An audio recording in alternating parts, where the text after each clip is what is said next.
The biggest open secret in Christian music just exploded. For 2 decades, whispers swirled around Michael Tate, the Grammy-winning artist whose anthems fueled youth group rallies and promised spiritual purity. This story demands attention. If you believe victims deserve justice, tap like now. Share your thoughts below. Comment accountability. Stay informed on this developing story. Subscribe to this channel. Now, 3 men have shattered that silence, accusing the 59-year-old icon of predatory behavior, alleged assault stretching back to when they were vulnerable young fans, and a shocking double life meticulously hidden behind million-selling albums and messages of sobriety. It's a scandal that didn't just blindside the faithful. It exposes a disturbing culture of knowing complicity that allowed the deception to fester. Sources within the tight-knit Christian music industry confess that Tate's alleged drug use and abusive conduct were common knowledge, an unspoken truth traded backstage and in green rooms, yet fiercely protected. One source bluntly called it the industry's biggest open secret. This isn't just about one fallen star, it's a reckoning for an entire ecosystem that prioritized image, profit, and protecting its heroes over the safety and well-being of the very fans who idolized them. The carefully constructed facade of Michael Tate, the role model who sold 18 million albums urging young Christians to stay sober, absent, and straight, lies in tatters, replaced by allegations of a bumpy ride of rock and roll debauchery inflicted on starstruck admirers. Sean Davis, one of the men coming forward, describes a lifelong admiration curdling into horror, alleging Tate pushed him to consume alcohol and, while Davis was still a minor in 2003, secretly drugged him before assaulting him. The dissonance is staggering. The man singing about chastity and faith allegedly funding a hidden world of exploitation. And the most damning question echoing now isn't just, how could Tate? But, how did so many know and do nothing?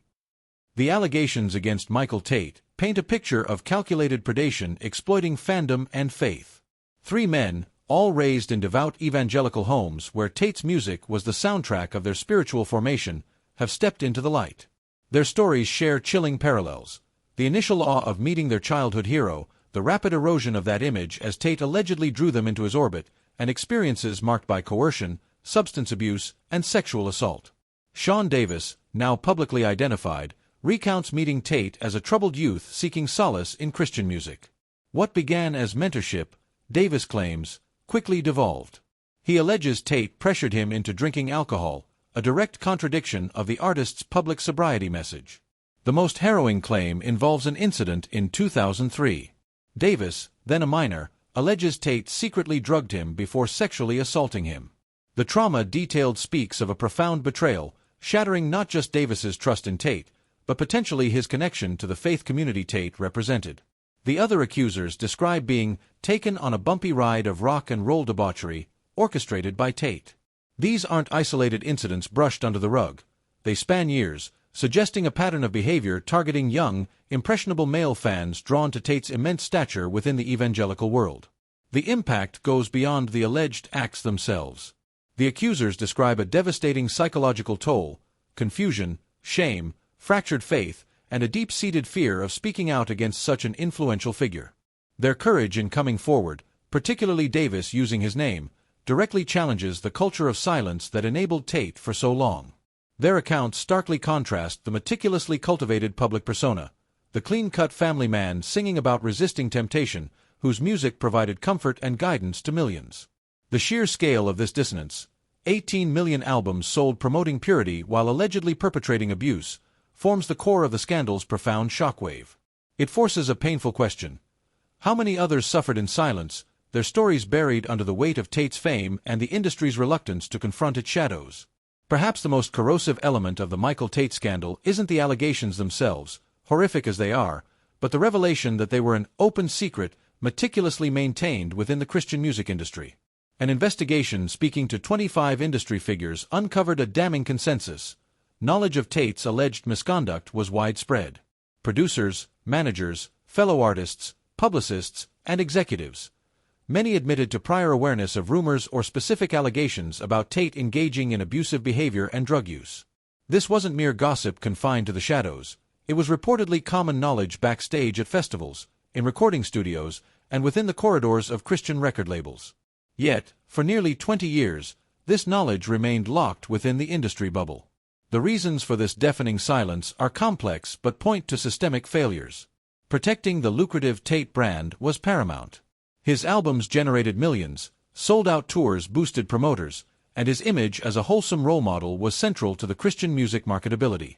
Exposing him risked not just Tate's career, but potentially destabilizing record labels, affecting concert revenues, and tarnishing the entire genre's carefully polished, family-friendly image. There was also the potent influence of Tate himself, a powerful, revered figure whose displeasure could end careers. Fear of retaliation, both professional and social within the insular evangelical community, kept lips sealed. Furthermore, a misplaced theological impulse often permeates such environments, the desire to handle matters in-house, to avoid airing dirty laundry publicly, and to prioritize an offender's potential redemption over public accountability and justice for victims. This toxic combination of financial interest, fear, and flawed theology created a perfect environment for secrecy to thrive. The open secret wasn't just a failure to act, it was an active system of protection. By choosing silence, the industry became complicit, enabling Tate's alleged behavior to continue unchecked, leaving countless young fans potentially vulnerable to a predator they were taught to trust implicitly. The silence wasn't passive, it was a shield, and its shattering reveals the deep rot beneath the industry's gleaming surface. The Michael Tate scandal has reignited a fierce, long-standing debate within conservative Christian circles about the very nature of the genre he helped define, contemporary Christian music, CCM, particularly its rock iterations. Critics argue that Tate's downfall isn't merely personal failing but symptomatic of an inherent flaw in the attempt to sanctify rock music. Their core argument hinges on the belief that musical styles carry intrinsic meaning and association. Rock music, born from rebellion, often intertwined with themes of sex, drugs, and counterculture in its secular form, is seen by these critics as fundamentally incompatible with worship and spiritual edification. They contend that simply replacing secular lyrics with Christian ones is an exercise in futility, like putting Christian pixie dust on an inherently worldly form. The driving rhythms, distorted guitars, and performance aesthetics associated with rock, they argue, evoke the same visceral, fleshly responses and associations as their secular counterparts, creating a dangerous cognitive dissonance for listeners. The music itself, they insist, is the music of sin and rebellion, citing biblical accounts like the worship of the golden calf, where the noise of war from the people's revelry is interpreted as evidence of music reflecting sinful hearts. Tate's case, in this view, tragically proves the point. Here was an artist using the musical language of rebellion and sensuality while singing lyrics promoting abstinence and piety. The inherent tension, critics argue, manifested in his alleged double life, the music's underlying spirit contradicting the surface message, perhaps even enabling or reflecting the hidden corruption. His hypocrisy isn't seen as an anomaly but as a predictable outcome of trying to build spiritual ministry on a foundation critics deem inherently unstable and worldly, built upon the sand of emotions and commercialism and popularity and talent, rather than the solid rock of spirituality. The scandal, for them, is a stark warning against cultural compromise in the pursuit of relevance. In the wake of the horrific allegations against Michael Tate, a predictable script often unfolds within religious communities. Public figures urge prayer for the accused, emphasizing God's grace and the universal struggle with sin. However, a growing chorus is forcefully rejecting this narrative as insufficient and deeply harmful.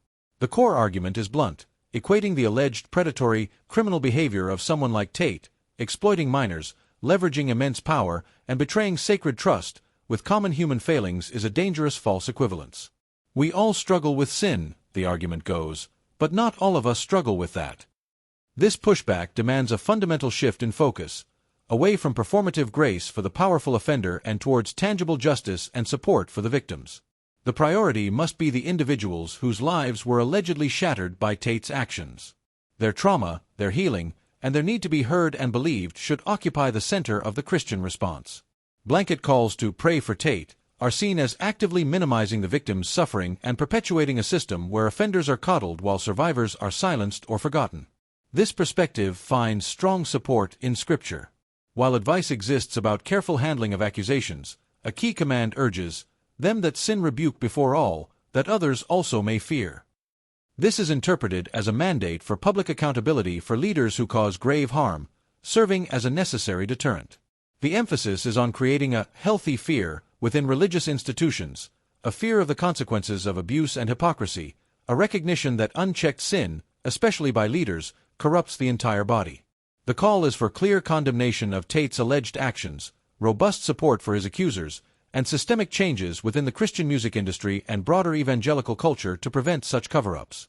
It's a demand to stop the pious platitudes and start wielding truth as a tool for protection and justice. This fight for truth continues. Stand with survivors. Like this video, share your solutions in the comments, and subscribe for critical updates. The Michael Tate scandal is a searing indictment, exposing fault lines running deep beneath the surface of evangelical culture and its music industry. The graphic allegations of predation against young fans are horrifying. But the revelation that this behavior was an open secret, known and tacitly accepted within the industry for decades, transforms it into a systemic failure.